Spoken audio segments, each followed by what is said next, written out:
Hey dolls, and welcome to today's lesson on stitch braiding. So today we're going to be braiding without adding hair. So I just want you guys to get the concept of braiding in a stitch without adding the feed-ins to it. So we're going to start off again with our 3 legs. Okay, which is, like I said before, is very important, and they are the foundation to a basic braid. So we're gonna start braiding. I hope you guys got some practice in from the last couple of days.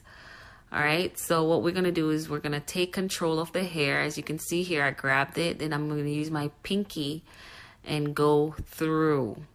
Right, so you want to make sure with your pinky finger you make a straight line, and typically when you're doing stitch braids, you want to have a long pinky nail. So some people would get their nails done, like an extension on their nails with a point, or just some type of extension so that they're able to make that straight line. So as I take control, I go through with my pinky finger and I go through up the middle, and I slide it in between my thumb and my pointer finger again. And you want to do that on each side. So on each side you want to stop, you want to make the line, then slide it in your pointer and thumb. All right, there you go. Stop, go up through the middle and slide it in. And as you're going, you want to make sure that all your stitches are the same size. You don't want one to be super small, then one to be extremely large. You kind of want to keep them around the same size. Go through a straight line, go up the middle. So where I'm doing, when I say go up the middle, that means I'm going up the middle of the section. So the whole section that I'm braiding, I want to go through up the middle of it, and I want to stick that in between my pointer and my thumb. And you want to keep braiding, and you do that on both sides. So get a straight line. You want to make sure your lines are straight so they can be seen. As you can tell, this is a mannequin head, so obviously it's not going to be, the lines are going to be easier to achieve.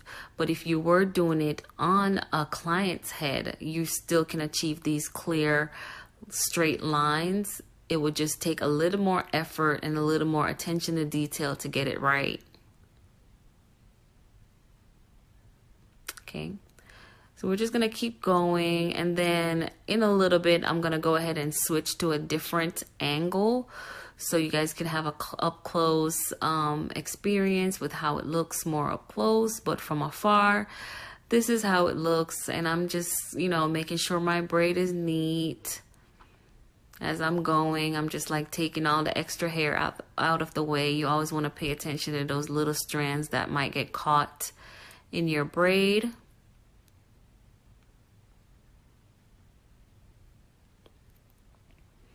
So I'm going to braid this down to the end, and I'm going to do the flip method again like I taught you guys last time.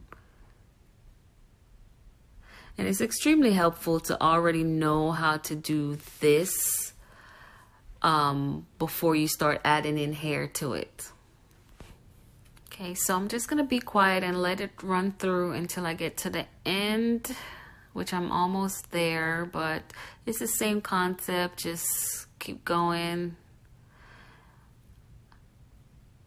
Flip on each side. You have to stop. And this concept does take a little bit longer than normal braiding.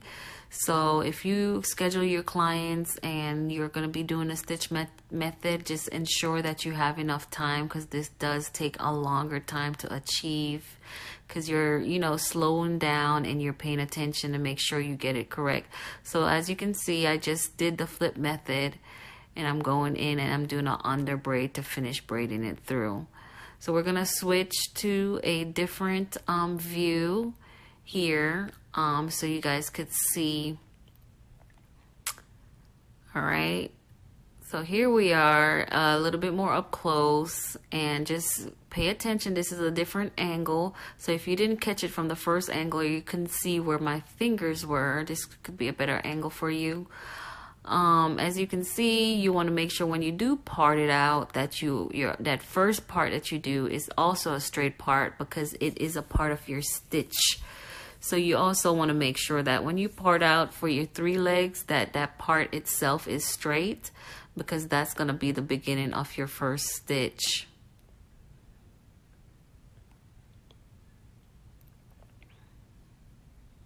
All right, so here I go braiding. You want to take control. As I grabbed it with my fingers, I use my pinky and I stitch, and I go up through the middle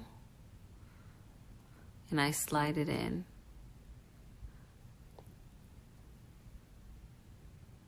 Stop, go on the next side, take control, pinky, make a straight part. You want to make sure the part is straight, and you slide it in.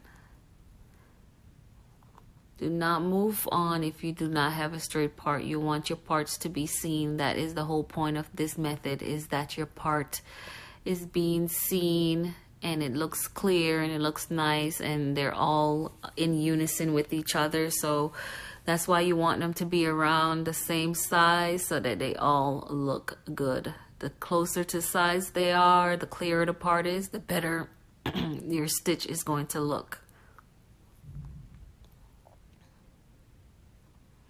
So I do hope this video was helpful. You know, if you get some practice in, practice make perfect. So please practice, practice, practice, so that you can get this concept. And next week we're going to be adding hair. So for next week's class, we're just going to be adding